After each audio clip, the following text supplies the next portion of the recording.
Hi, this is Llyn Hunter, Llynhunter. I'm a storyboard artist and illustrator. And today we're going to do this one should not take long at all. This is a demonstration of painting a Japanese macaque, and I believe it's Macaca fuscata, or fusca. I'm really bad at my Latin. You'll have to excuse me on that one.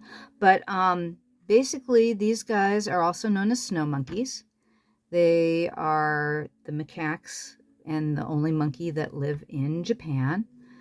And they basically are communal, and they are kind of a little bit of buff brown and gray. And we're going to start out with this is raw umber, this color here. It's what I like to use if you're going to use a yellow, or a natural yellow. Raw umber is a great substitute for yellow ochre.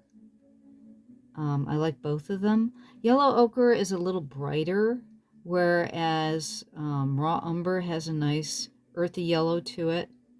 And I use my raw umber quite a bit rather than burnt ochre, or excuse me, ochre. It's a matter of choice. When you start painting with earth tones, it's strictly up to you as to what you would like to use. But at the moment, I'm using the raw umber to get around the faces. Where if I'm using reference material in front of me from Google on how to color these guys.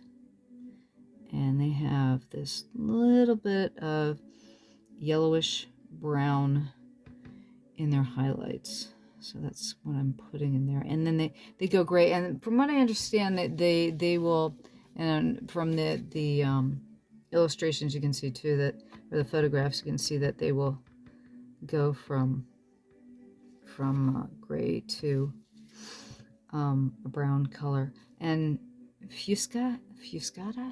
Oh, geez. I'm trying to look for the Latin name again up here. But I looked it up. The Latin means brown. It means brown macaque, which is not a very fun descriptive name for an animal that will sit in hot springs in the wintertime. And there's one troop of monkeys that learned how to wash sweet potatoes. They were given sweet potatoes as a treat. And when they would get in the sand, they'd take them over to the river and wash them. Then one decided, ooh, I not only like my sweet potato washed, I like to have salt on it. It took it over to a nearby, so the river fed into the ocean, and they took it from the stream over to the ocean, and she threw it in the water and let it wash back to her. And so it's like, now I have a clean and salty sweet potato. And that was just something that they did. And so they're really fascinating monkeys. The macaques, like the Formosan macaque that I used for F, has a nice long tail. So they're both macaques. They're both technically monkeys, but this one has a stub of a tail, where the Formosan macaque has a nice long tail that it uses for balance.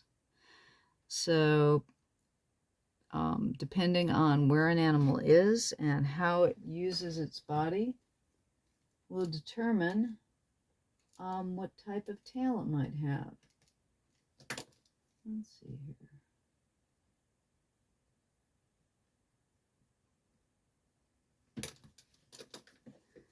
And so this is going to go relatively fast, because the next color I'm using, I'm sorry, I forgot to say, I'm currently using Payne's Gray. I'm using a very, very light wash of Payne's Gray.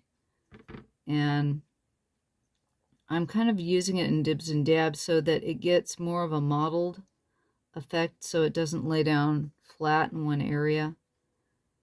And then again, I'm going, I can probably lay it down faster than that by just giving it an overall wash.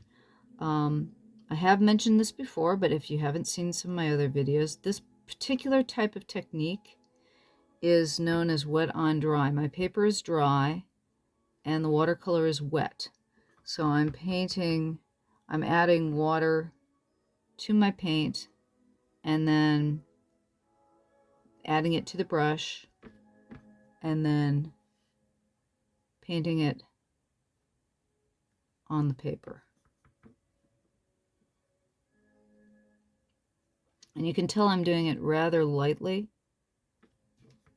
so that I don't bring up the color too fast, especially with something like these guys are technically a light gray, and I still want to get some volume to them. So if I want to add some volume, so I want to get some lights and shadows, this is kind of like what I'm laying down right now would be the lightest of the color.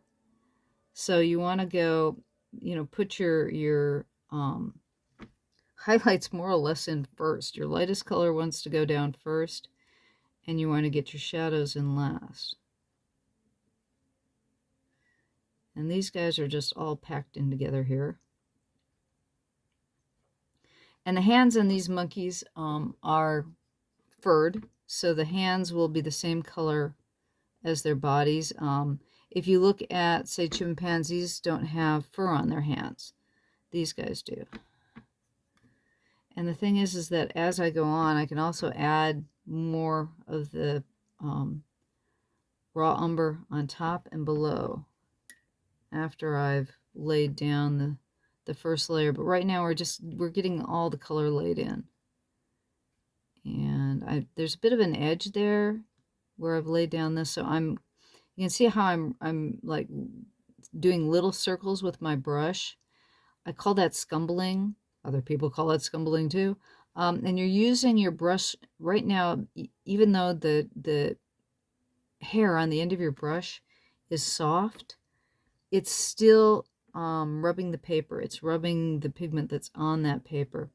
And so what it's doing, it's pulling the pigment up that you just laid down. So like if there's a lot of times when you have watercolor dry with an edge, you can't always get rid of that edge again. And you're just going to have to be satisfied there's an edge there, or you can try to scumble it up, or then you can try to lay a new wash over the top of it. Those are kind of your options. Now, the faces on these guys, is a pink to a red. And I've got some alizarin crimson that I'm going to use, and I'm going to use a little bit of yellow, cad yellow pale, along with alizarin crimson. That's getting a little bit too orange. And what I'll do is, let's see if I can show on the camera here. I'm going to lay a puddle. Let's see, get into shot more. Sorry. This is a puddle of alizarin crimson. I've pulled some paint off my palette. When you first pull it off, so you can see how. Let's see here. No, that's not showing. Let's see here. You can see how dark that is. That's alizarin crimson pulled straight off the palette. I'm going to add some water into it, and it's not quite as light as I want it, and I'll keep mixing that water in. What that does is that in that little puddle there, that'll even up both the glue and the paint. And then I'm going to go to my monkeys. I'll paint their faces because they have pink faces. Now that's still a little dark for me, so I'm going to take my paper towel and blot it a bit. And then I'm going to, their eyes more in the shadow. That's still a little heavy. Yeah, that's good. And let's see here. Nope, they don't have any pink in their ears. And that's what, when you're working, you look up and you go, okay, nope, the ears are pretty well hidden in their fur. So their faces are pink. And I'm going to let that dry in there a little bit. Now, to go into the shadow, I'm going to use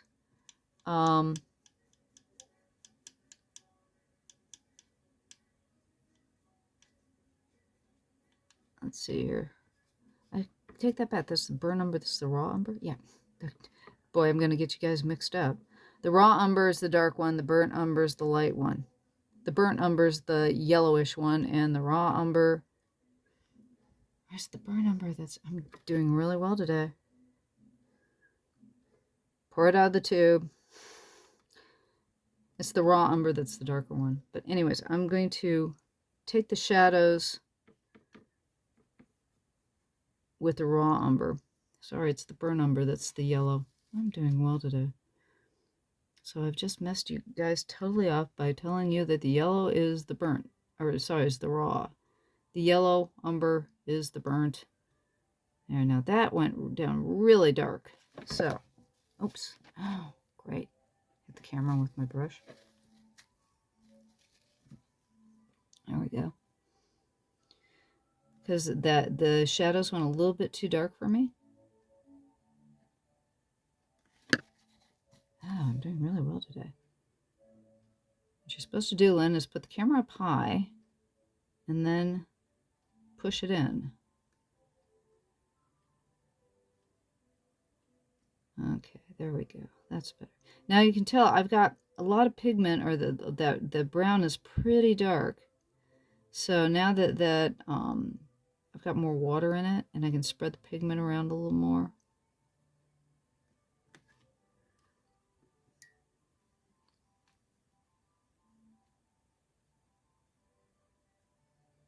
There.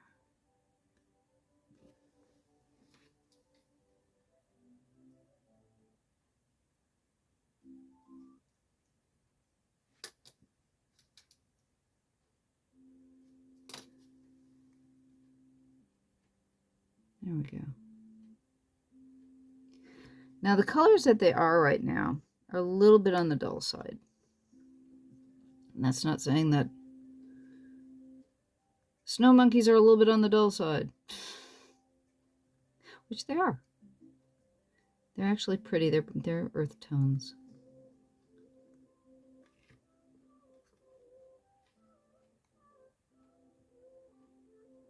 And I'm hitting most of the shadow areas with the raw umber.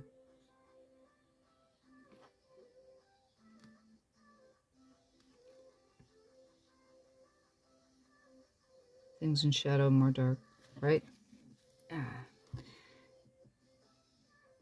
Get the forms to roll a little bit.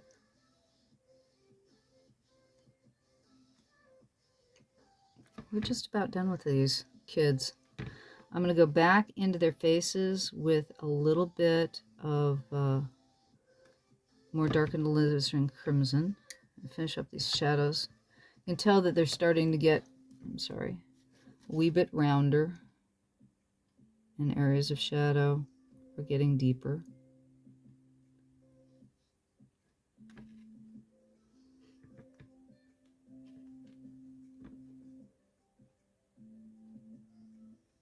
Now that got really dark, and that's a good way for me to show you what I'm going to do to pull that up, because it got way dark in shadow. Which actually isn't too bad. I kind of like that. But we're going to pull it up a little bit there. So we still kept that darkness, but it wasn't completely dark. And then we get a little bit of extra depth. This is arms in the foreground, so take that a little bit of that out.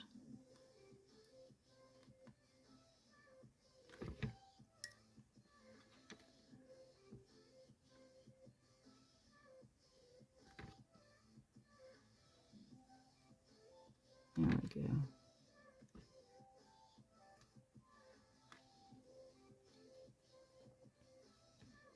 And I'm going to just put a little bit more alizarin crimson. And you can see I get a lot of paint out of just, pulling it off the palette here. It's like one of the problems with watercolor is that I'll have tubes of watercolors that will last me literally years. Just because you don't use that much pigment.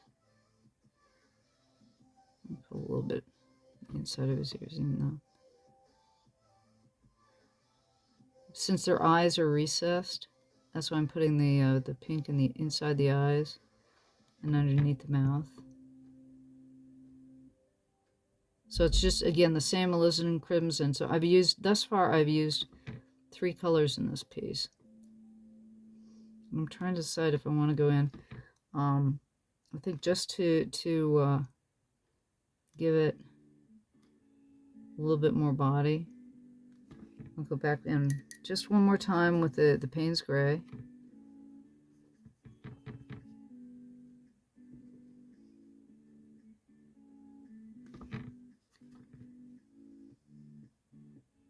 Just to give it a little bit of added color.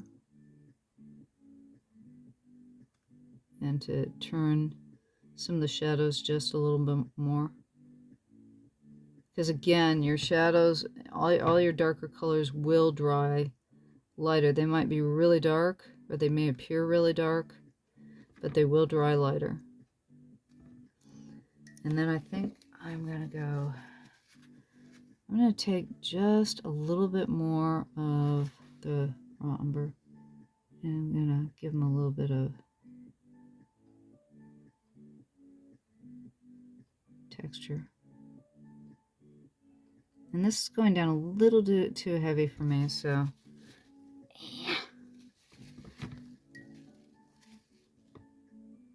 and I'm going to pull a little bit of that up, because umber's got a very heavy pigment, so it's pretty easy to pull up. I laid too much down there. Yeah. And then you can still, there's still a little bit of texture left over, but I've pulled up a lot of the heaviness.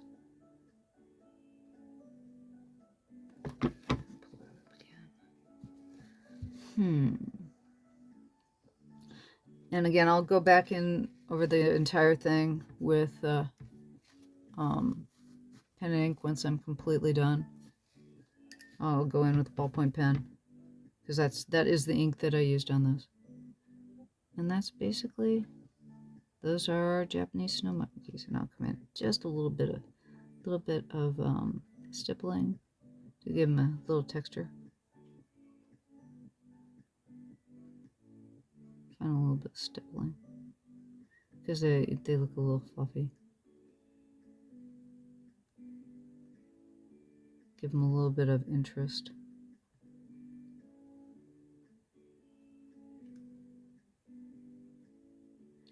And that's it. Those are our Japanese macaques. And that was basically done with 4 colors. Alizarin crimson for the face, burnt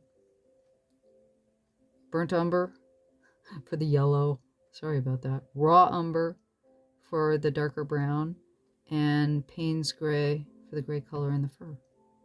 That's it. So you can get a lot of color out of just 4 colors. And that's it. That's Jay for our Japanese macaque. Thank you for stopping by. My name is Llyn Hunter, Llynhunter. And please subscribe, like, come back next time. Thanks for watching. Bye-bye.